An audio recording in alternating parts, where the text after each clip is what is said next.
Hello everyone, ఈరోజు మనం ఈ వీడియోలో నాయిస్ ఇండ్యూస్డ్ హియరింగ్ లాస్ గురించి తెలుసుకున్నాము. NIHL ఆ పేరులోనే ఉంది.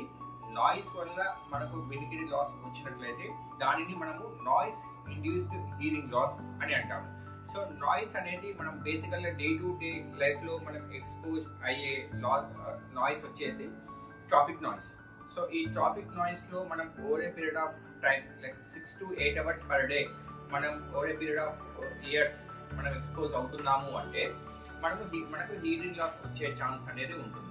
బేసికల్గా ఇండస్ట్రీలో వర్క్ చేసే వాళ్ళకు, ఏదైతే పెద్ద పెద్ద శబ్దాలు పనిచేసే మిషనరీ పక్కన మనం వర్క్ చేసే వాళ్ళకు ఎక్కువగా ఈ లాస్ అనేది మనం చూస్తాం. సో దీనికి ట్రీట్మెంట్ అంటూ మెడికల్ కానీ సర్జికల్ ట్రీట్మెంట్ అంటూ ఏమీ ఉండదు. సో ఆ నాయిస్ను మనం తగ్గించుకోవాలి. సో నాయిస్ తగ్గించుకోవడం మనము అనేది మనకు different types of EPDs, ear protective devices అని ఉంటాయి. సో అవి వచ్చేసి మనకు చెవి లోపలికి నాయిస్ని ఎక్కువగా ఎంట్రీ కాకుండా మనకు బ్లాక్ చేస్తుంది. దోస్ ఆర్ కాల్డ్ నాయిస్ ప్లెక్స్. సో ఆ నాయిస్ ప్లెక్స్ మనం యూజ్ చేయడం వల్ల సో ఎక్కువగా నాయిస్ అనేది చెవి లోపలికి ఎంట్రీ కాదు, దానివల్ల కలిగే నష్టాలను కూడా అది ఆపేస్తుంది.